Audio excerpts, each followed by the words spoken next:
Hello, good evening, and welcome to this very special edition of Mackmyra Live. So this is our Bjorksav release show, or Bjorksav launch show, as it were. This evening, I'm joined as always by my good pal and colleague, Richard Micky. Good evening, Rich. Good evening, Mick. Good evening to everyone joining and watching from home. Very excited to be here and talking about this whiskey tonight. Yeah, definitely. Me too, Rich. Me too. And in a wee bit as well, guys and girls, we will be joined by our very special guest, our Chief Nosing Officer, Angela D'Orazio. That's right. And throughout the evening, we'll be joined by some very special guests we've brought along to give us their thoughts and ask Angela some questions as we go along. So before we get into it, we do have a special deal for everyone watching tonight. Available on the UK web store for UK customers only. If you buy a bottle of Bjorksav, you'll be able to get a 30% discount on any other seasonal whiskey that we have available on the website. Active from March 10th to March 17th. And to get that discount, you use Bjorksav. Excellent code there, I think. Bjorksav when you get to the checkout. So yeah, buy Bjorksav and get 30% off of any other seasonal whiskey. Perfect. So, guys, tonight it's going to run slightly differently to our normal shows. You're used to me and Rich just talking you through most things and having the one or two guests on. But we're going to talk you through the new release, first of all, and start having a nose and a taste. Then by the time we've done all that, we will welcome the lady responsible for what's in your glass. So Angela will join us a little bit later on.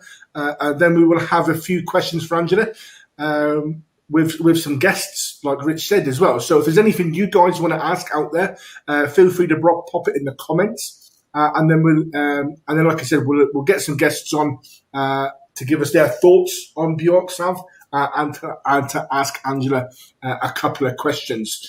So that's enough talking from me for the minute, at least. Anyway, pour yourself a dram of Bjorksav, guys, and let's get started, Rich. I'll just pour myself one as well, I think, to warm up, get the show on the road. Here we go. I assume you've got yours ready made, Mick? Oh, I certainly do, sir. I certainly do. Well prepared. So, Bjorksav, now we've got our drams poured, we'll talk through it. Bjorksav is our latest limited edition single malt. So it's part of our seasonal range. It's available from today. We release 2 new limited edition seasonals every year, and they're tailored to the prevailing season's flavours. Our seasonal whiskies, they're all about giving a sense of place, a sense of or feel of the season that they're aligned with, and they're all about retaining and presenting our, the Mackmyra spirit character, but showcasing it in different ways, and about highlighting Swedish nature, flavors, craftsmanship. And this release is basically a continuation of our tradition of doing things our own way and innovating and challenging norms. And in keeping with that approach, this year's spring edition Bjorksav is, and we'll get to the tasting of it, but to me, this is spring in a glass, Mick. It really does. Yeah, 100% match. Perfectly. And a whiskey that heralds the changing of the seasons from winter into spring. And with this particular release, we've collaborated once again with a Swedish artisan winery, Glittertan Vin. Who are a winery that make a selection of natural wines, so fruit wines, berry wines, and like us, they know their craft very well indeed. Very considerate of nature and sustainability. So very much in keeping with our own sort of way of operating. So some of the casks used in this have come from them, meaning that this whiskey's final maturation has been really in casks that have been saturated with flavors that reflect Swedish nature and give a sense of place that I spoke about a moment ago, and a sense of the sort of season that we're in. To me, we'll talk about the tasting notes when we get to it, but it's fresh, it's a little sweet, a little spice, there's some delicate notes to it as well, but it's warming and complex, I found it, and the marvelous waxy texture that you can get on the nose for me and on the palate itself. So yeah, I mean, basically, I'm really looking forward to having this one on tastings, Mick. Yeah, definitely, Rich. Great intro, Mick. Thank you. So, guys, ladies and gentlemen, what have you got in your glass this evening? So, what the liquid you've got in your glass is the result of combining whiskies from some fantastic need new teeth tonight, Rich. Honestly, I'm just excited to get my words out. So So this whiskey you got in your glass, guys, is from the result of combining whiskies from some fantastic casks, which you can actually see on our product sheets that we do. So if you look on Mackmyra.com, against all the bottles that we've got there, we have product sheets, and it will give you a rough idea of the recipe and a little bit about the whiskey as well. But from this year going forward, we're actually going to be putting percentages of each cask type on the sheet as well for maximum transparency. So with that in mind, guys, we'll run through the whiskies that went into this one. So we've got whiskey that was aged in ex-bourbon casks, which makes up about 30% of the total recipe. We've got some whiskey aged in Oloroso casks, which accounts for about 24%. And then, obviously, probably the most important one, the one we're really talking about here, is the whiskey finished in Bjorksav wine season casks, which makes up about 20%. And remember that, this could become important a bit later on, but only 20% of the total recipe. And we've got a handful of other casks as well that make up 18%. I think there's a couple of berry wine casks in there. There's a cherry wine cask in there as well. So about 8% is like what we call it some seasoning casks.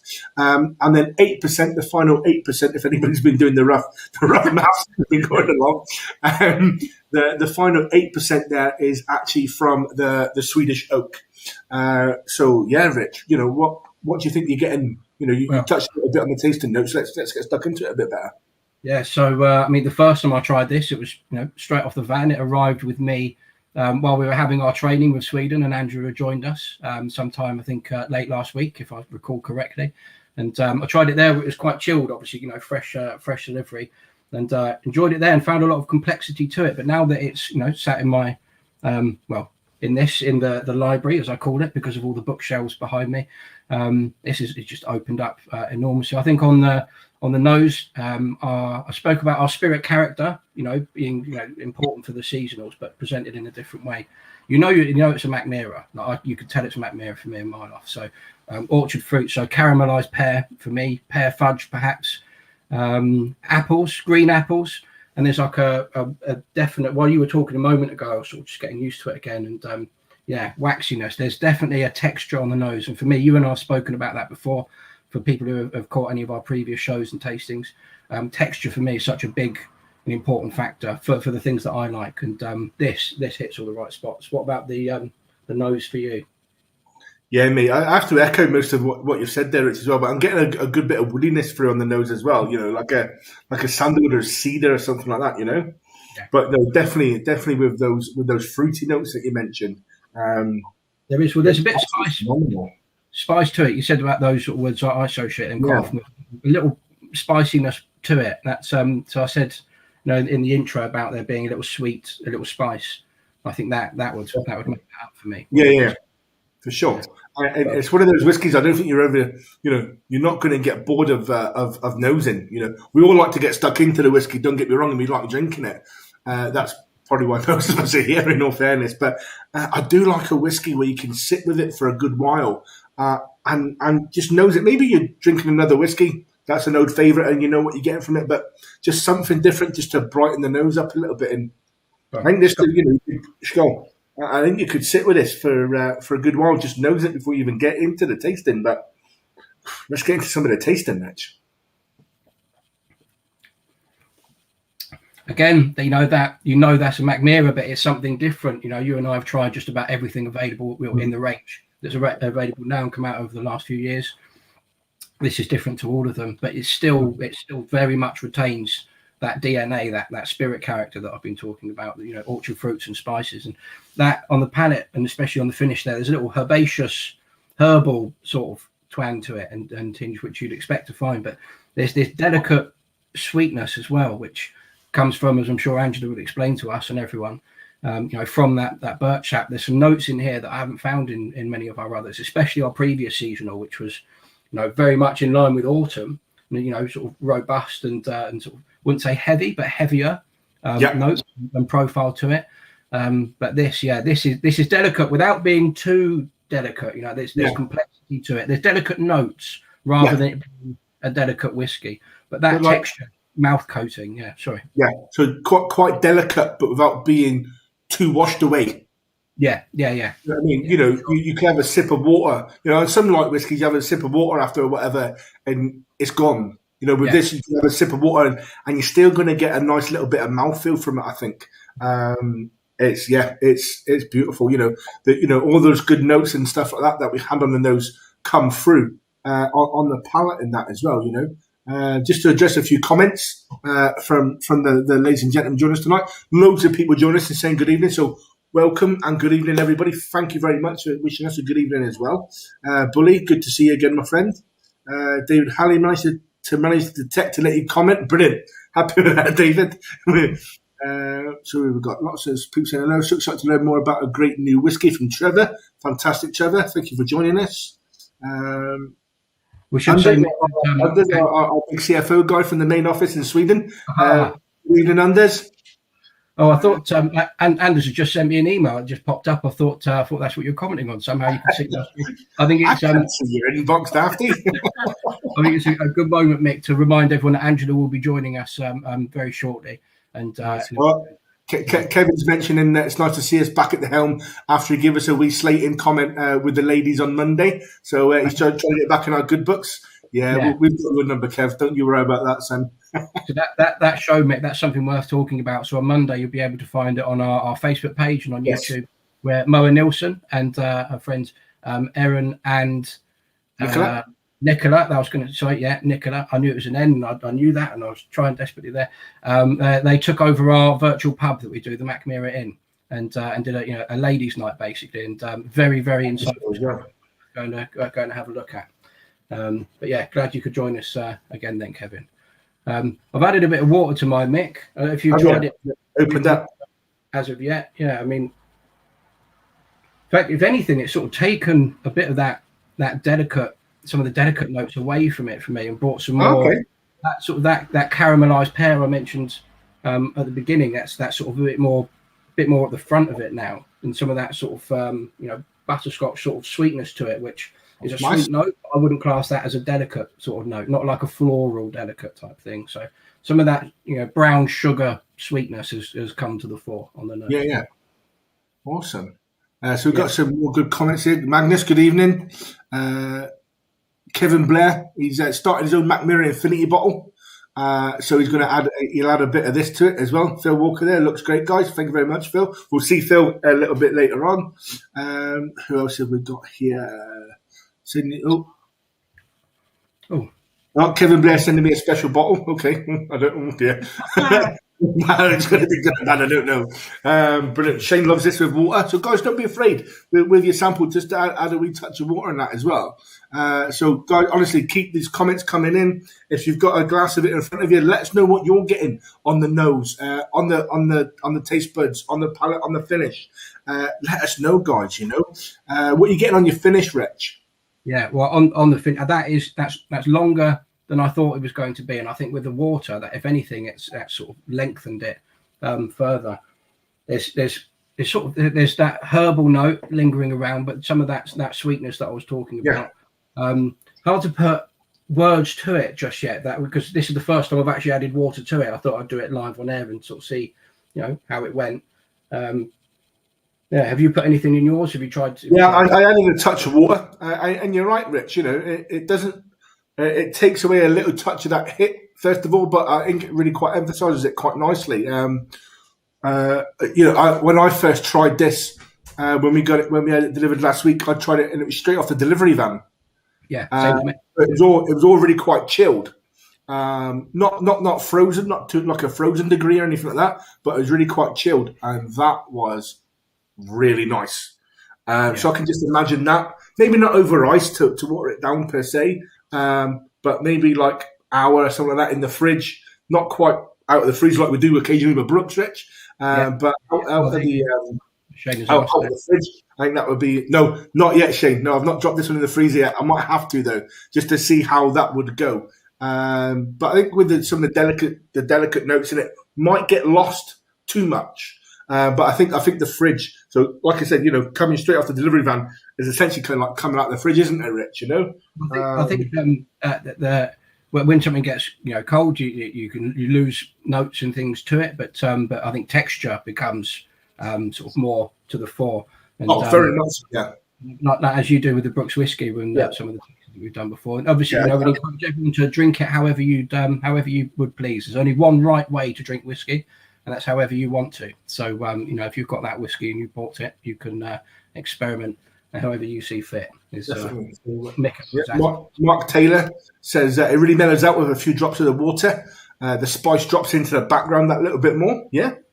Do you prefer it that way, Mark, or would you prefer it without the water? Cool. I'll say while we're waiting for Mark to comment there, we've actually got the product sheet. Mick, you mentioned that it's actually from now on, if anyone hasn't seen it before, or Mackmyra.com, and if you look at Mackmyra.co.uk, I think most of the products should have, I believe, the product sheet that you can download. But here, so what we've always had is in the upper right corner, you can see there the aromatic profile. That might be difficult for people to read depending on what screen you might be looking at it, but go and check our website out and you'll be able to see these sheets for each product. So we've always had that aromatic profile at the top, where it talks about, it states which types of casks and the sizes have gone into the cask recipe for our single malts. But from now on, sort of towards the bottom, the sort of middle bottom, if you will, of the page there, it actually lists, as Mick went through, the percentages of each cask. And Mick, you and I, when we had our product training on this with Angela and the team in Sweden, we asked Angela if that would be the same, going forward for seasonals, and she said yes. Which I have to say, as a whiskey fan, that level of transparency, I think, is just fantastic. Not speaking as a Mackmyra man, then just a whiskey fan. That I think being able to see exactly what's gone into something, I think just it makes you feel more confident, I guess. For me, or as a consumer, or just knowing what's gone into something, I think goes a long way for me. Just gonna have another little go on this. Yeah, no, definitely, Rich, definitely. So no, we've had some great comments coming. So Mark's replied with he prefers the smoky Mackmyras over the spicy ones. So prefers this with a few drops of water. Brilliant. Happy days, guys. Like we've said, and like we always say in our tastings and things like that as well, there's not a wrong way to drink your whiskey. Yeah. If you, I don't know, if you want to drop some Coke in it and have it, cool. If that's your preferred style, then fine, I suppose. No, I'm just kidding, of course.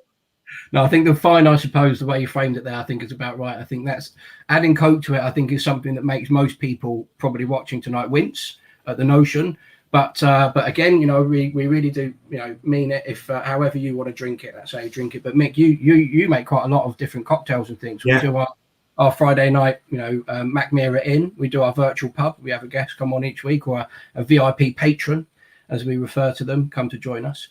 You tend to start off quite a lot. Is there anything in our sort of our cocktail repertoire, or yours, that you think this might work well in as a whiskey? Do you know what, Rich? Right, I saw a YouTube video today by one of our good customers and one of the fans of Mackmyra. So Ben Bowers of the Spirit Specialist did a fantastic review of Bjorksav today and launched it. And I'm going to have to, sorry Ben, I'm going to have to steal your idea. Basically, nice warm day outside, and just put this into a highball with just some soda water. As simple as that. Maybe a wee wedge of lime or something, potentially. But I think there's enough fruitiness. You get a nice bit of citrus from this as well on the palate that you might not need potentially the lemon or the lime, That's Mick, you said citrus there. That's something I find it hard sometimes to put a name to things. I'm sure there's people watching who can sympathise with that, where you're on the cusp of being able to say what you're getting and you can't quite. But yeah, there's like a subtle citrus thing to this. So it's not right out there, but there's a citrus sort of element in there, like a little bit of lemon perhaps, but not sharp, like a sort of a dulled lemon, if you will, but definitely some citrus in there for sure. Yeah, so I can see that working quite well in what you've described. So, I mean, literally, mate, I'm literally just stealing those words out of Ben's mouth from his video. Do you know what I mean? Because I'm rubbish at trying to pick notes out of tasting things. Do you know what I mean? So thanks Ben Bowers for that one. You've named him and you've given him credit for it, so I think that's so that's the Spirit Specialist as well. He's got it currently on sale, but we've got it as well. So guys, just to remind you all, we do have a discount code for this evening. It's Bjorksav. So Bjorksav, but with an E on the end, okay? Bjorksav. And it hasn't got the umlaut on the O either, okay? So don't worry about trying to find your keyboard, umlaut on your keyboard and things like that, okay? So it's flashing up on the screen at the moment, and that's Bjorksav. Rich, what was the deal again? Yeah, so buy a bottle of Bjorksav and this whiskey and receive 30% off of any other seasonal whiskey. So anything else in our catalogue basically off them. And I think there are a few that we're quite low on, Hurdited or Skurdited, if like me, you just sort of say it as you read it. There's not many left of those, and that's I think right up there with my favourites of the seasonals for sure, and perhaps even across the range. So look out for that one. And Vinterglud might be a good one to have as a bit of compare and contrast with this. Being the mulled wine finish, although several different types of casks have gone in, and again check the website and you'll be able to see what's gone into its recipe. But good one to contrast. I think that's if you're buying a pair. That one, Rich, yeah. I'm just getting some news from backstage, Rich. Yeah, it's here. So from the stage door, ladies and gentlemen, all the way from sunny Sweden with her funky glasses on, our chief nosing officer, Angela Delazio. Evening, Angela. How are you? That was a really nice presentation, like entrance. All the way from sunny Sweden. I think it's super cold and super windy and stormy, and just the opposite of that. But that's okay. Everything is fine here. You look the sunny part, so that's the main thing. Yes, everything is good here. Thank you very much. Apart from the weather, I hope all doing well. So thanks very much for joining us. So we've covered some of the intro, some of the minor mix tasting notes, as well as mix stolen tasting notes from some other people. And I suppose the question that we sort of like to ask, and a good place to start would be what was your inspiration for this release, Angela? Well, originally, the birch wine was, like a found I did when I met the guys at Grythyttan. It was like, so they also do this wine, and we went visiting them, and we had this for dinner, the dry version of their birch wine. And it was lovely. It was like a Chardonnay, really, mineral rich and flowery and fruity and honey-like. And so I was just like intrigued. And I thought it had something extra. It had that texture that was like something completely new, with this oiliness that comes from the super nutrient birch sap. So I thought, why not try to do something with the whiskey here? So that was the start, and then this is my third try at birch sap whiskey, and I really like to work with it. It has more texture and finesse than big dominant flavors. But that's just like a great challenge too. Angela, so can you just remind us what the other two were? The birch sap expressions that we had. The other two was Midnattssol, which was the first seasonal edition we did. We had a series called the Specials before the seasonals, they were seasonals as well, but they were called the Specials. Up to number 10, the Special series. And after that, we started with the seasonals, and the first one out was Midnattssol, which was really nice with bourbon casks and a little Oloroso tone and birch sap. And, that went really well. It disappeared in a short while, and then it was 3 years ago. There was a moment called Moment Eva, or Eva as it's spelled. You have it there, Micky? Yes, great. And and that was a really nice, very limited edition, 4,411 bottles with birch wine finish and also some cherry wine finish and a little oloroso tone into it, to that one. F was my favourite, Angela. Sorry to jump in there, but I'm very excited about that particular whiskey. That was the whiskey that 2 years before I joined the company. That was the whiskey I found when I first met Shane Peary, our UK boss, at a small festival in Reading, in my local town. And I'd never heard of Swedish whiskey before, or Mackmyra. I had no idea. And that I tried that, and it from that point on, I became like a little obsessed with Mackmyra. I spent 2 years reading, the blogs, the Wikipedia pages, everything like that. And it was that. And it was I came back a year later to the same festival and bought a bottle of it because I've just been thinking about it for so long. And that's one of my favorites. So when Mick and I found out that this whiskey was coming out, and we heard a thing or two about the recipe, I have to say, personally speaking, I was incredibly excited for it because the BIRCH casks involved in there for me were massive. Could you say some of the differences perhaps between this BIRCH wine release and the previous ones that you've mentioned? I would say the first one had more bourbon casks generally, and it was a lighter birch sap finish in the first one. That was, I think it was half a year or something, not a full year with the birch sap casks, even though very nice. The second one, the Eva, the Moment Eva, it has more of cherry casks and more of those heavier, sweeter casks as Eva, who I did the collaboration with. She's in Sweden, she's very known, Eva Attling. She's a jewelry maker. Nowadays, everybody knows her as a jewelry maker and Madonna's jewelry maker. But she's famous for many things in Sweden, and she was a famous pop star singer, a model for many years.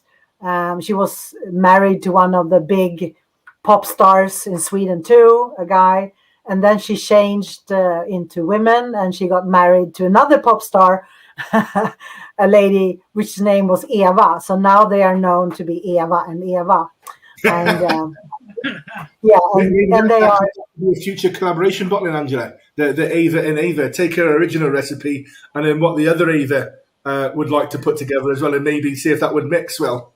You got an idea there. Or even come over and help you with it. Yes.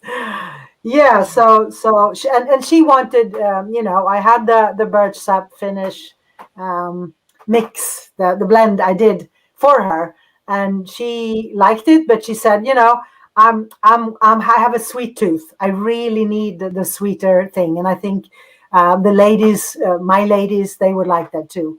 So for her, I made it more, sweeter, heavier, and stuff like that.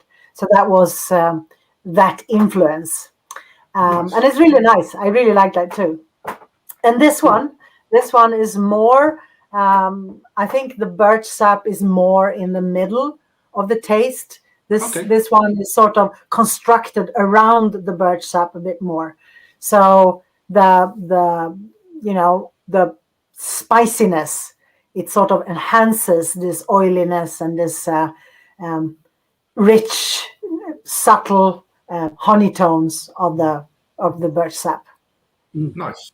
That's right. So before we ask more questions, Rich, we just turn it into the three of us. We've actually got some guests to join us tonight, Angela, to let us know their thoughts and to ask you a couple of questions as well. Me and Richard are here to help you. You're more than capable of fielding these guys yourselves, not a problem. Yeah.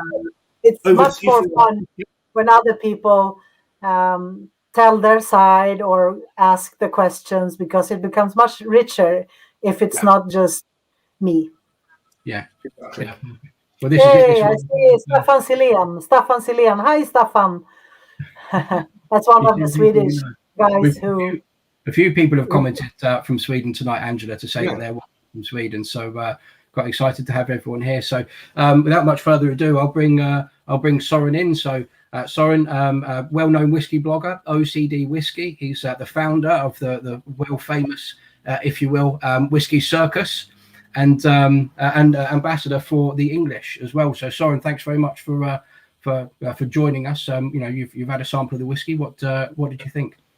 Well, first of all, hope you're well, Angela. Nice to meet you at last. I will say congratulations on this. This is stunning. This is my favourite expression from you. So really good to be on tonight. So brilliant. Thank you. Thank you. Perfect. Yeah. And you've got some questions, Saurin, I think that you wanted to ask. The first part of the first question was actually answered with the inspiration. So what I wanted to know was once you tasted the wine, did you have a specific profile that you wanted to reach in the end, or was it just the wine and then see what came as you went along? No, it was the wine, and I didn't have.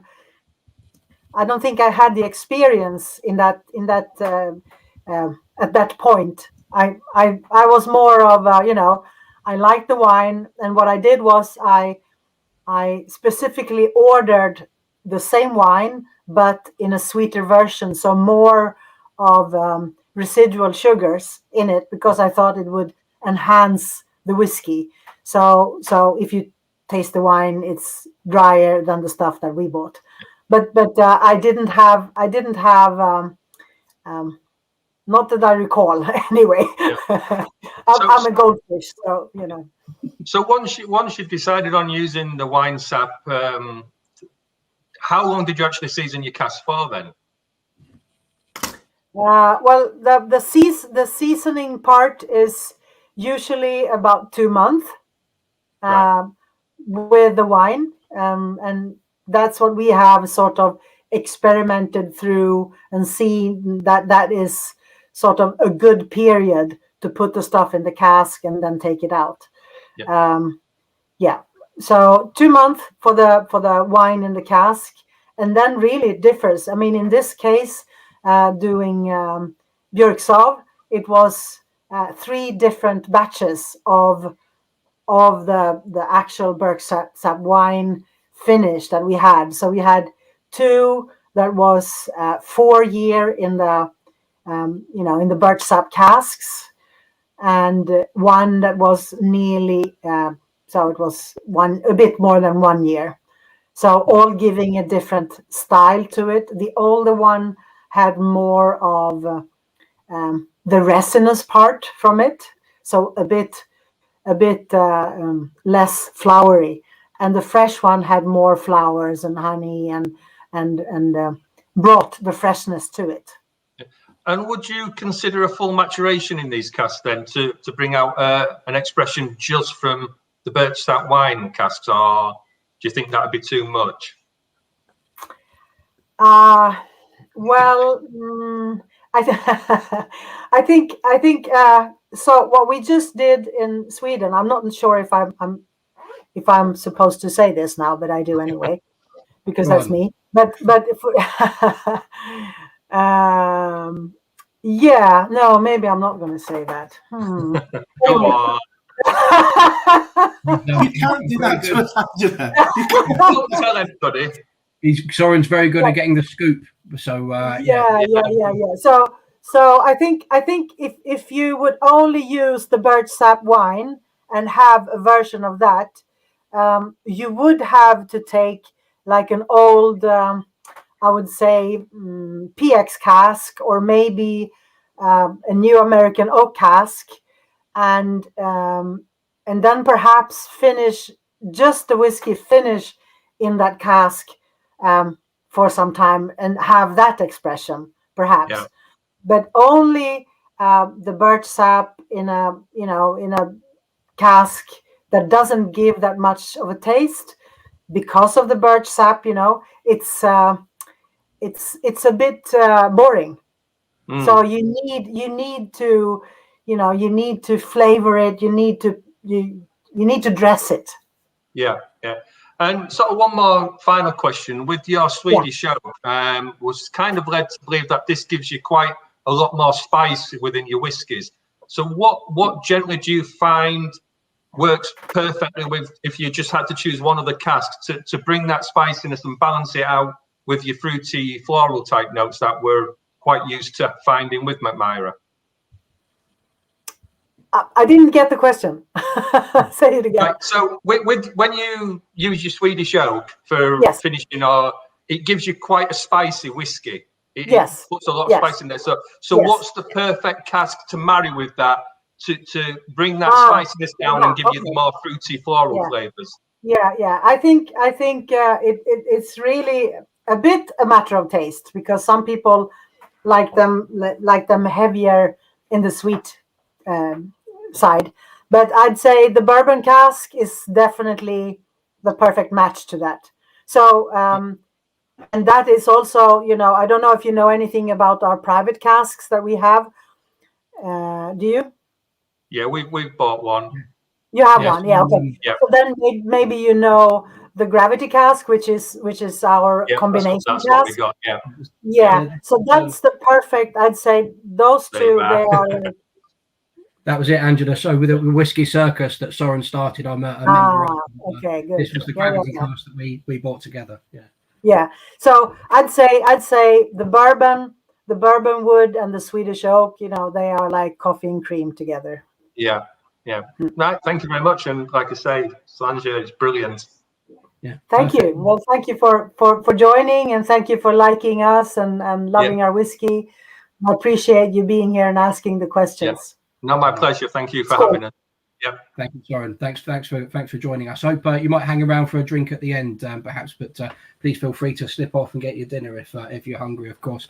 Before we move into guest number 2, we've got a question in the comments from David Vine. So, friends, when creating a new whiskey, where do you get your inspiration from? In his opinion, nearly all of our whiskies, or your whiskies, I should say, more specifically, are a little different to the norm, but very enjoyable. So, where does your inspiration come from in general? I think from that, do you have a focus or ideas each time, or is there a theme? Well, it's when I'm traveling, when I meet people, when I. It's a lot, an organoleptic experience. So it's very much, that word, do you? I was smiling and nodding to pretend that I did. Yeah. Yeah. So it's a word that's all about the senses. You sense you take in all the senses of something. So it's so that is really my inspiration. So, for example, when I was in Japan, I tried some fantastic green teas that I thought, they had a similarity in the structure of how we perceive whiskey. So then I thought, like, the brilliance in the taste and the quality, and wow, it was like an orgasm in the mouth. And I thought, like, this will marry with whiskey. It has to. So then I went home and I did everything I did. And then in the end, I felt like, yeah, it did. Yeah, I was right. And then I like crazy ideas. I like to do things that is a bit outside of the box. When I'm cooking, I don't cook exactly after the recipe. It's nearly like compulsory that I just have to put in something extra. So that's the little crazy alchemist, Angela, in me. That's the way I work. That's my inspiration, to go outside the box, find new ways, do a bit crazy things, talk with people about new ideas, and then things pops up along the way. Great, yeah. I'm glad you mentioned green tea, or the grunt tea, sorry, because that did incredibly well in the UK. That was, I think a lot of people were surprised how much they liked it, because it was, like you say, a crazy idea and things, but went down very well. And we just see a comment there from Joe Wodsack. So thanks for joining us, Joe, to say they're very much enjoying this whiskey. It sounds like to him, bloody fabulous. So, Micky, I'll hand over to you to bring in guest number 2. Guest number 2, right, ladies and gentlemen. I don't know if you're ready for him, but here's our good friend of Mackmyra. Did a private cask with us as well. He's a former town councillor, come pub landlord of the New Union Inn in Kendal, and soon to be the organizer of the Kendal Whisky Festival, coming to Kendal in December. Ladies and gentlemen, let's welcome Phil. Hello, how are we doing, guys? Hi, Phil. How are you? Hello, Angela. How are we doing? Hi. Thank you very much. So, Phil, first question, my friend, is to you. Yeah. You've tried the Bjorksav. What do you think? What are your thoughts? It's a really great whiskey. I just think there's a great start to it. There's a great middle section there, and there's just a really nice finish on the under the end of the palate. Being a pub landlord, and you know, most people think pub landlord, you're thinking beer, but it's the whole experience of the drink. You know, it's that whole experience of a great start, great middle, and a great finish to a drink is where I find it, and that's what people remember. If you've got a great start and nothing in the middle of the finish, there's no point on even trying to drink it. But when you've got something like this that's just got a great fruity nose, and then that wonderful bit of spice on there, and then that fudge finish is just fantastic, and it just gives so many different experiences to your taste buds and keeps on going.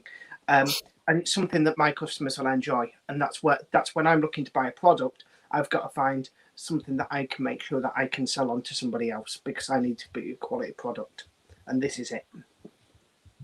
Fantastic, Phil. Fantastic. Lovely, thank you. So Yeah. the floor is yours, Phil. You have Angela for the next couple of minutes. Ask your questions, sir. Yeah, Angela, when you're putting something like this together, do you have a marketing brief for something like this? Do you get a brief given, or are you just given free rein, or how does it work? Because when you're putting a seasonal release and when you're putting a cask release together, how does it work for you? Because when you're putting something like Yeah, the marketing people try to give me, orders, but Good luck, marketing team. well, the thing is, of course, it's like, planning a whiskey. It's not like you do a beer and then you release it tomorrow. So you have to plan it a bit ahead. And even if you in this case, we had the Bjorksav, some of it was put into life 2 years ago, and we had all the other casks. You need some time before, and I'd say the marketing people and I, we talk a lot. We have meetings, and I give suggestions of what's possible, and sometimes things are new. So it's like the green tea, for example, that was postponed for 1 year because I didn't think it had the tones I wanted yet. So marketing department, they respect that I wanted to that I have the last word on the thing. So I think the market brief that comes in for the rest of the people in the company, when the whiskey is set. Okay, now we have the whiskey. Angela has given her go, and then they have all the things around it, like Björksav. So we have Isabel and Anton, who has done the beautiful packaging and the sense of the whole Björksav feeling. Cool. How far on that? Going back to that then, Angela. How far in advance are you planning a whiskey release? Something like this. How many were we talking? You were looking at this 2 years ago, or were you looking at this 18 months ago, or 6 months ago? How long ago was it that you were looking for this release?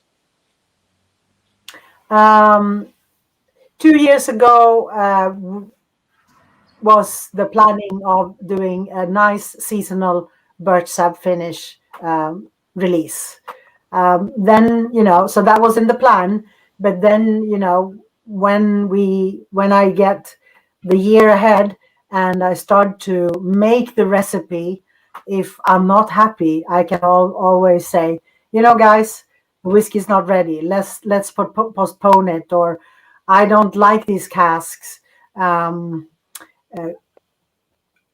we do this instead if it fits the, so a spring profile is not heavily peated.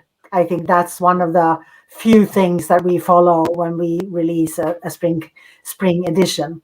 But other than that, I think I have a lot of freedom to go where I need to go. But generally, yes, 2 years ago, we did the last Bjorksav seasoning to have a fresh one to go together with the other two, because we had 3 batches in this blend. Okay, and just one last one there for you then, Angela. Where do you think that fudge flavour comes from? Is that from the wine? As somebody that, the wine's not very easily accessible here in the UK, which is such a shame. Is that something? Do you think that flavour comes from the wood sap or from the birch sap there? Sorry, or do you find that it comes from the wine itself, that toffee finish? Sorry, that fudge. No, it doesn't come from that. I think that is a combination of really nice 2007 and 8 bourbon casks. And perhaps also a couple of cherry casks, some Oloroso casks. So altogether, the spiciness comes, I'd say, it comes from Swedish oak and virgin American oak. But the toffiness, I'd say the bourbon casks with a little extra help of some sweet friends. Brilliant. It's just a great whiskey. My favourite whiskey for the last year was the Vindersglad. That just so much great flavour in there. Just reminded me of Christmas as soon as I opened it. And this one, as soon as you smell it, and you get those lovely berries and everything going in there, it's just a great brand new spring whiskey. And one to have with friends. And I love the it's just great. So thank you very much. Yeah, well, thank you for expressing that. I think I really hope that people will enjoy this as a spring whiskey. I don't know if you have spring in the UK yet, but here in Sweden, here it showed its face a couple of weeks ago, and then it said bye, and back into winter. Yeah, it must have gone from you over to us, and then it's gone somewhere else, because it's like myself in Sweden. It's not stuck around. Phil, thank you very much for joining us this evening, sir. Please feel free to hang out and join us for a jam. Nice meeting you. Thanks, Angela. Take care. Bye-bye. Yeah, you too. Bye. Cheers. Guys, before we bring in our third guest, we should address a few comments.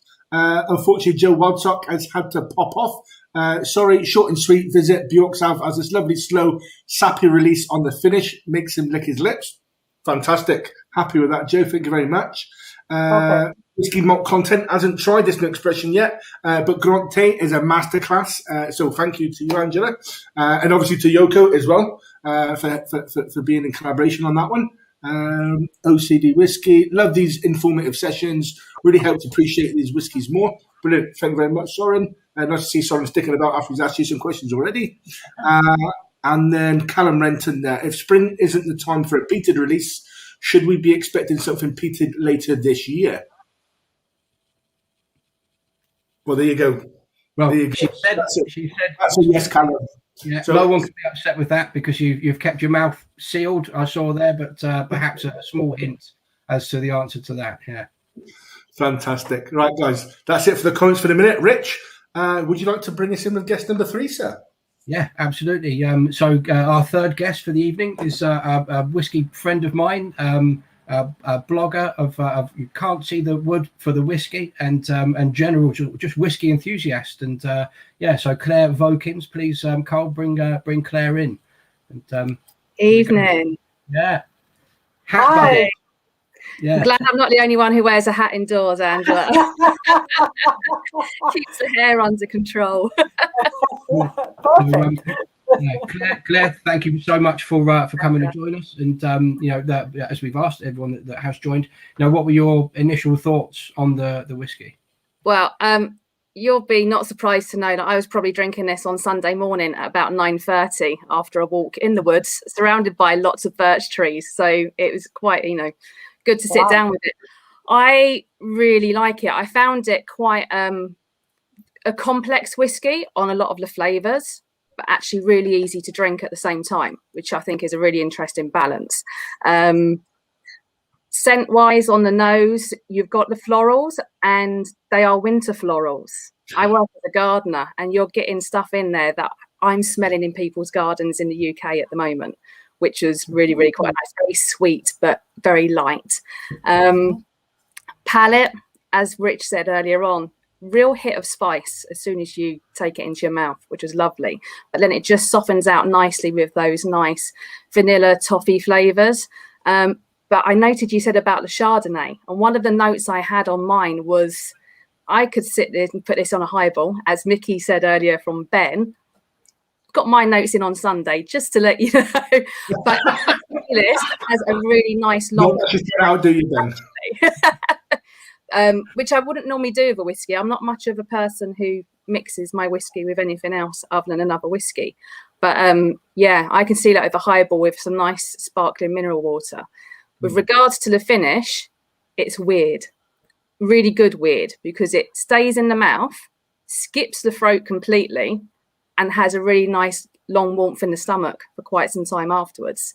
So yeah, really lovely.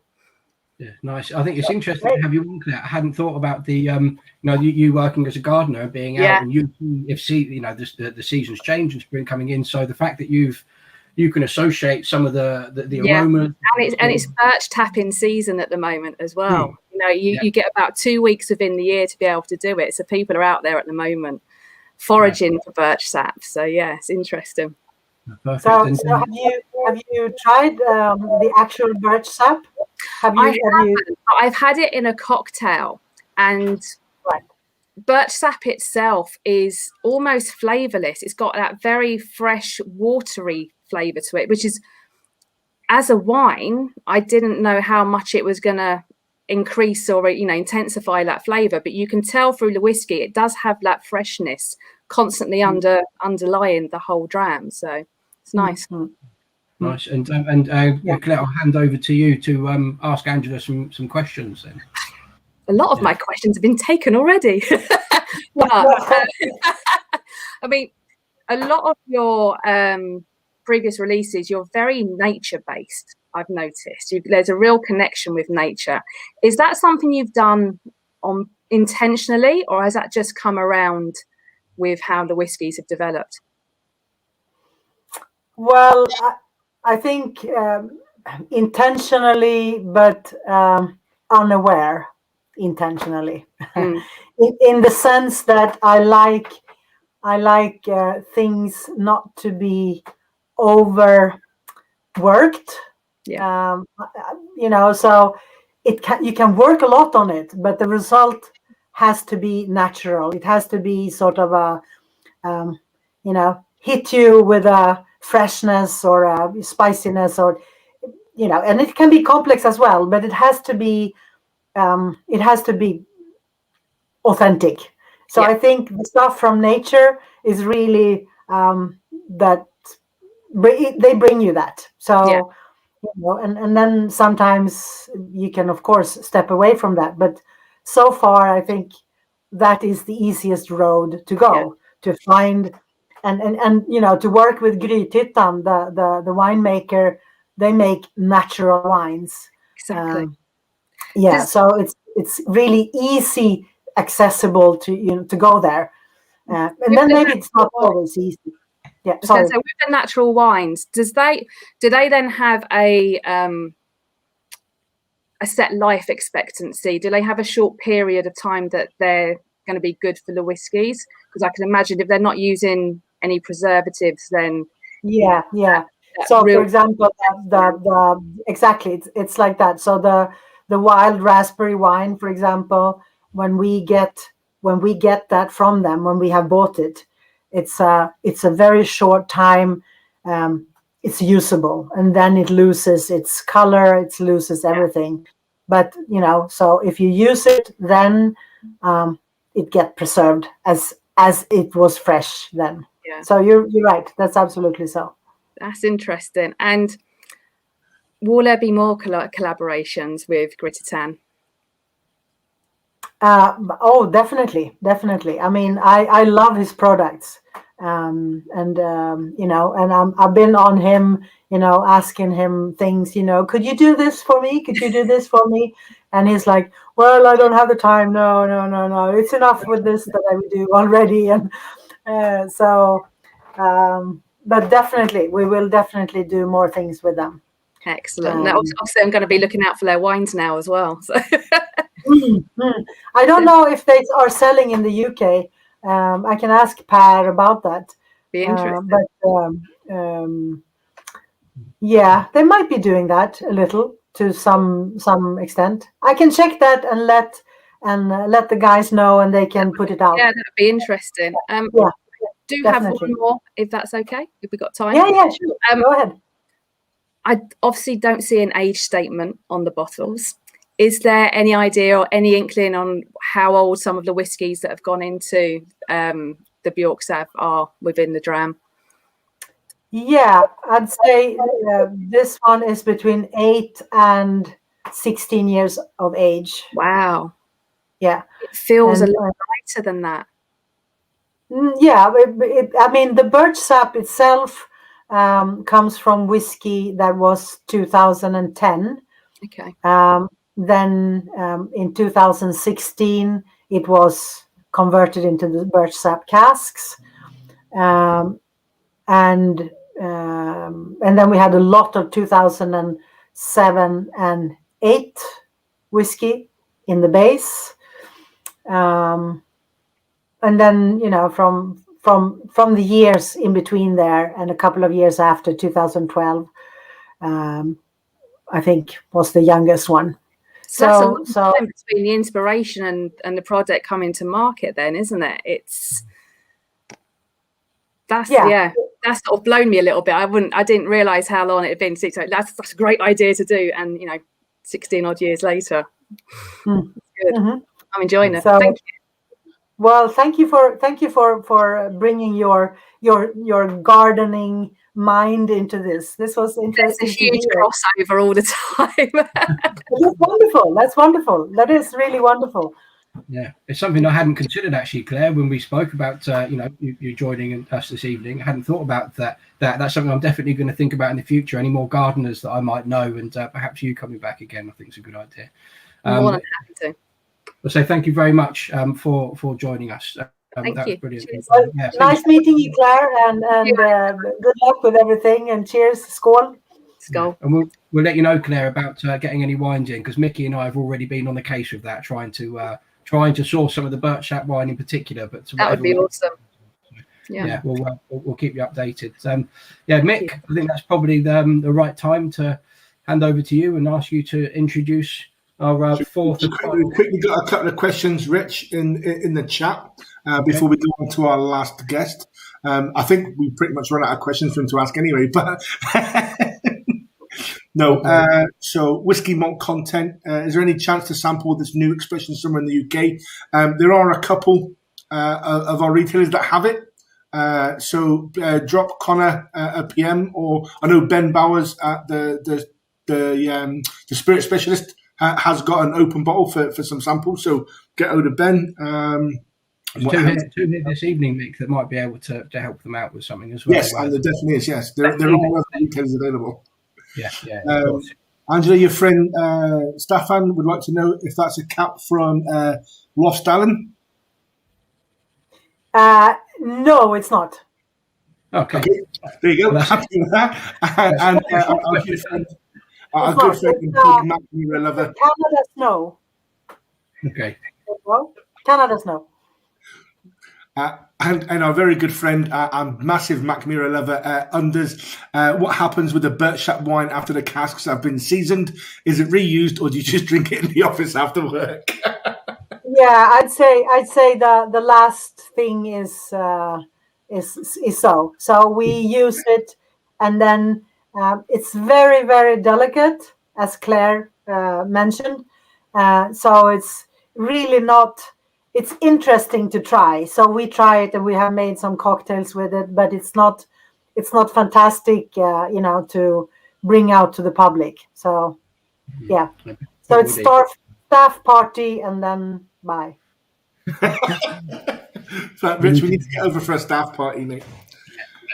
So, ladies and gentlemen, our last guest for this evening owns his own shop, the little whiskey shop. He opened it with his good lady wife Jenny, a little over 3 years ago, and it was just their hobby, which is taken off into making it a full-time job. They're now in a bigger shop, which has allowed them to open a very small whiskey bar in the back of the shop and the warehouse. And also, he does have a bottle of this open for tasting if you're in the Stockbridge area. So get along, and ladies and gentlemen, welcome Mark Taylor. Hi everyone. Hi Angela. Nice to meet you. Nice to meet you. I really wish that I'd got a hat on or something to hide my awful lockdown. There was a pile of laundry with some underpants in, but I didn't think that was appropriate, really. Depends on how much of the Bjorksav you've got through, mate, really. Yeah, so you have to put up my awful hair. At least I cut off my beard recently, so that kind of doesn't look so bad. But being the graveyard slot, of course, I've got the all my questions have been asked, so I've had to kind of come up with a few more. Before that, though, Mark, would you care to tell us your thoughts on Bjorksav, please, sir? Well, indeed. So Richard knows me very well and knows that my tastes are very much the smoky Oloroso. Huge fan. Yeah, we've had our own. We had our own cask, which we did for the shop, along with the Whisky Club, which was absolutely gorgeous. We've got our own private cask, which we need to get filled, and I'm looking at another one later on, hopefully later on in the year. But this one is stunning. It is really nice. The nose so fresh and fruity. When you get on the palate, spice comes to the fore. And I'm not a huge fan of the spiciness one. I prefer it slightly less. And when you put a bit of water in that, it mellows out beautifully, and that spiciness just drops off, which is really great. And the finish is long and sweet, really oily, and it's got a rich warmingness. And then honey just comes to me at the very, very end. Nice sweet honeyness that comes in. So really like it. Prefer it with a drop of water, but really nice. As our almost, I have to say, a huge fan of Mackmyra. Wonderful. Thank you for explaining that. I think I have the same experience. I think it's really nice, neat, but with just a drop of water, it's sort of it relaxes into a really nice experience. And I'm not one of those that I always need that into every whiskey, but in this whiskey, I think it's just beautifully it mellows everything out. Yeah, we got it through the post right about 9 o'clock, as you do. You had a quick swig just to see what it was like, and it was very much wow. Okay, spice. You gotta put it into the glass. Yeah, let it settle for a while. Put a couple of drops in, and it just mellowed out so nicely. Very, very good. Converted me to the more spicy ones, I have to say, on that sense. So do you want me to see the questions? I appreciate you kind of running. Floor is yours, my friend. You have Angela for the next few minutes. If you've got any questions, that is. On the hoof. Here we go. So we've obviously done the release to death in a sense, and the tasting the cask and so I kind of thought take it away from that. And you released the Freedom range a short while back. Has that release seen any relaxation in the rules that restrict you in the presentation of your whiskey in your advertisements or not? In which range? I didn't hear everything. The Freedom range, Angela. The what? The Freedom range. The anti, where we might have been in some trouble in Sweden for social media posts and things, and we released. Yeah. Sorry. That's it. Yeah. Okay. I think I'm not really sure, but I think it was. I'm not really familiar with all the legal terms, but nothing has really changed. I think we did the second round of appealing. You say that? Yeah. But so far. I think that COVID came in the middle and kind of sort of took away the edge on everything. But I think the whole grinding in the middle of the legal system is continuing. So it will hopefully help others, that they will take a new route with the in Sweden with regards to what to say in social media, because it is really stopping us from competing with the guys who comes to Sweden. For example, if we talk Sweden, then and they don't have their base in Sweden, and then they are allowed to say whatever they like to our customers, but we're not allowed to say that. So it's sort of the balance is really off there, and this was a good case to show that. Yeah, so there's no way around that by tweeting from the UK or anything like that. It's because it's a Mackmyra brand. You can't do any social media. Well, I think the fact here was that we were speaking Swedish in some of those posts. So even if we said that we targeted people outside, so we were still talking. I don't think we wrote in Swedish in all the posts, but in some of them. So then probably if you're not speaking Swedish, you might get away with more, but yeah. So from a UK standpoint, we can do more of that liberal advertising through our social media, which you would have seen, Mark, which, given the photos that are on the bottles, we'd look at that and go, that's just everyday life. But unfortunately in Sweden, with the rules the way that they are at the moment, we found ourselves in a little bit of spot and bother. But and when you look at the labels that are on there, there's nothing there that is offensive or it's utterly bizarre that they restrict from doing that. Yeah, but it's not the labels. They're not offended by our labels. They are more saying that if we, if you want to write about alcohol in Sweden, it has to be, you should not show happy people, for example. So not happy people smiling, because that can then be associated with, happy drinking. No, that's not allowed. So it has to be a sort of very neutral background, and no happy people, no sports, or doing things like that because that is, if you could think maybe you would drink whiskey and go ski, and then the state, that's a very bad thing to do. So all those things together gives you like not very much space to write about your things in social media. And one of the pictures that was targeted was my picture that was taken at the Whiskey Exchange show. I was there with the flag. Yeah, exactly. I was there, and I found a flag. Yeah, I found the flag. Yeah, exactly. And I just held Skördetid up in the air, and I did, like Superman, the Superman thing with a flag on. And Lisa took the picture, and I said, "Wait, send it to me. I'll put it out." And then, of course, she put it out as well. So, so that was too happy to everything. Andrew, you mentioned having a drink and then going skiing.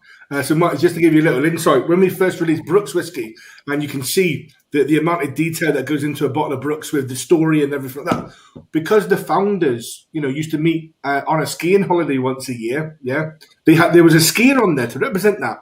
On the first release, we got told off for that, Angela, didn't we? Mm-hmm. Yeah, so we got told off for that and had to remove it. Yes, so we had to remove the skis from the bottle. Yeah. Well, hopefully the court case will say loosen it up, and you'll be able to be more liberal in the advertising going forward. Yeah, hopefully. Yeah, because it's a shame that you can't express yourself as you should be able to. conscious of time again, so I've got just another couple of questions for you. Quick ones are, so we're owners of a cask that we need to get filled. I'm just wondering, talked about obviously the maturation of that, but do you think there would be a difference if that was imported into the UK, stored in a bonded warehouse in England, for example, compared with if it was stored over in Sweden? You mean not bottled? So if it wasn't bottled, so the cask, so it's filled, the cask was filled over in Sweden, sent over to England. We chucked it in our bonded warehouse, for example. What do you reckon that would have to the whiskey? Well, it really depends on the climate in your warehouse. Yeah. So excuse me. So a kind of a normal English warehouse, so fairly temperate. Not got massive changes of temperature, not overly humid, not underground, not in a mine. Sorry, Richard. Sorry, I was just saying it's not in a mine underground like ours are. Yeah, exactly. Right. It's not really above ground. Yeah. So, but many of our satellite warehouses in Sweden, they have different climate in them. So the whiskey expresses itself a bit different depending on where it is. So, for example, if you go up to Lofsdalen warehouse, they have a very dry climate in there. So in there, most of the volume in those casks goes away, and the whiskey becomes really strong. It's like in Kentucky when you do whiskey in hotter places. So it really depends on your warehouse how the cask would be. But if you're above 10, 12 degrees, you will have more of loss of the angel's share than if you're under that. So so maybe you have some English, I don't know, some tones from your warehouse. What's the aromatic profile in your warehouse? Oh, it's empty at the moment. I'm just thinking of filling it. Okay, all right. Yeah. So if I win the lottery, I will fill it. Otherwise, I'll just put one or two if I can arrange that. Anyway, one final question from me. And it's just we talked about inspiration and that, but do you have a mantra you work to? I've heard something. It's about live today. Could you translate that and say it again? So we talked about your inspiration, but do you have a mantra that you live to? Something that you a mantra. Yeah, that you live through. Something I've heard it's about something to do with about live today. Yeah, well, I don't have one mantra. I have. I'd say for me, it's like if it feels good in the stomach, do it. So it's the feeling good in the stomach. It also comes from the heart. So the heart is sort of the center of the sensation that goes down to the stomach. And if I'm going to listen to my gut feeling and I know that's, it feels good, then I know something is on the right track. Brilliant. Well, thank you very much. Lovely to meet you. Hopefully we'll meet you in person at some time in the future rather than virtually. Yeah. But much indeed. Guys, we'll catch up with you soon. Brilliant. Mark, absolute pleasure to have you, sir. Thank you very much. And you managed to get some questions out that nobody had asked as well, so well done on that one. Hard work. We'll put you differently in the second. Well, thank you, Mark. Thanks very much indeed. Cheers, Angela. Yeah, nice talking to you and hope to see you one day live. Indeed. Definitely. Cheers. Cheers. Mark, thank you very much for joining us. So that's all our guests done and dusted, Angela. Anders, our good friend, has asked, would it still be Swedish whiskey if the cask is matured in an English warehouse? Well, as long as it is the first 3 years in Sweden, that will be so. And that is what's happening with the whiskey that we store for our German market at the Gut Basthorst. So it's stored 3 years in Sweden, and then we take it there, and then it's finished in Germany. But it's still Swedish whiskey because it's 3 years in Sweden. So great question, Anders. That's a great bit of information, Angela. Thank you very much for that. I think that's going to surprise quite a few people, really. Right. And I think that's really good. Because obviously, in Sweden, you don't have anything like we have in Scotland with the SWA, do we, really? No, we don't. We tried to organize something like that like 10 years ago. But, I think the Swedish whiskey makers at that point weren't ready. They were a bit like, we want to do it our way. You can't do it your way. We have to do it our way.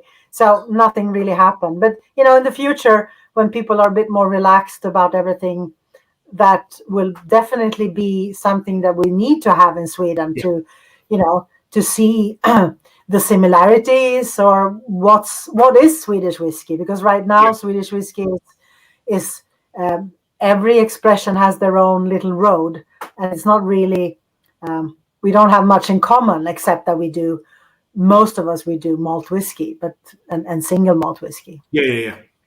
So we sort of stick to those traditional sort of roots that, where you learnt your trade essentially. And then, put your special Angela twist on it, really, with the natural Swedish products, so which is really good. So, Angela, thank you very much for joining us. Please hang around for a second. Me and Richard just do a few last bits of housekeeping, and then we shall ask you for some final words of thoughts or inspirations, or just to say whatever you want, really. But, ladies and gentlemen, thank you very much for joining us this evening. It's been an absolute pleasure. Thank you very much to our guests. You were great. Angela, like I said, thank you very much for joining us. We've got a few things coming up over the next week or so. Rich, would you mind running us through them, please? Yeah, so Friday this week, we've got another session of the Mackmyra Inn, our virtual pub. Micky and I are co-landlords of. This Friday, it's just Micky. We've got two guests coming in. So we've got Ian and Petra of Drinking Whiskey with Friends, if you know them from Instagram. A really great couple. I managed to meet one of the lulls in lockdowns at a tour of the Bimber Distillery last year, and in a few clubs with. So you'll be talking to them and having a bit of a post-work end of the week pub chat on Friday. Relaxation chat. Yeah, and Thursday, 18th of March, you and I will be hosting one of our monthly tastings. We'll be having the core range and yak liquor, the seasonal from autumn of last year. Packs are available still, but be quick for that one, because I don't think we've got that many left, and obviously not much time left to get them. There's not many of the packs left made up, and there's definitely not much time left. Yeah. Most of them have gone now, and then next Friday. So day after that monthly tasting, you and I are both back in the inn for the Friday the 19th of March at 6 p.m. Always at 6 p.m. with Hector McLean of Jeffrey Street Whiskey and Tobacco. And so we'll again, same theme. We'll just be turn up, have a drink, have a chat, and see what happens basically, as any Friday night pub session should be. And that's it. Yeah, they're the next sort of few things we've got, Mick. Yeah, some good, interesting shows and stuff like that. I really like the Mackmyra Inn sign that you have created. That's really nice. Angela, you need to see the intro video that Carl has made for us. If you haven't seen it already, we'll get Carl to email it to you. No, I haven't. Yeah, it's a great. Yeah, okay, cool. Yeah. Brilliant. Great, Rich. So, ladies and gents, so don't forget this evening's offer. Discount code is a Bjorksav, okay, with the E on the end. Okay, it's only available to our UK customers, unfortunately. So if you buy any one full bottle of Bjorksav, you get 30% off any other of our seasonal range. That includes AI and Svensk Rök Amerikansk Ek as well. No, guys. really? Yeah. You get that kind of offer? Yeah. I'm so jealous of the UK people. We're good. Angela, you put this stuff together. I'm sure you're not short of a few bottles. So, guys, that deal is active from today until the 17th of March. So, Angela, any parting words from yourself? I don't know. I think this evening was really nice. I really enjoyed it, and as always, I enjoy hanging with you guys. It's like you're my UK family now. It's like if I don't get invited once per, every fortnight, I feel like lost in the world. Where are they? Well, I don't have my pals from the UK talk Swedish whiskey with. So thank you for inviting me. It's really nice talking to you and hanging with you, and chatting about the whiskeys, and having the questions from all the nice people. And it's a very nice atmosphere hanging with you guys. It feels very light and lovely. And I think it's really nice because when you're used to all these online meetings nowadays, people are kind of, yeah, do you need to say something? They look dead in their face, So this is the antidote of that. This is light and nice and social, and it feels like togetherness. So thank you for that, Skål, and thank you for being you and for being with Mackmyra UK, and thanks everyone for participating out in the cabins. I'll toast to that. Skål. Yeah. Gentlemen, thank you very much for joining us. Thank you to our guests, and again, Angela, thank you very much for joining us this evening, boss. You've been absolutely fantastic as always. Ladies and gentlemen, good night and skål. Good night. Skål. Skål.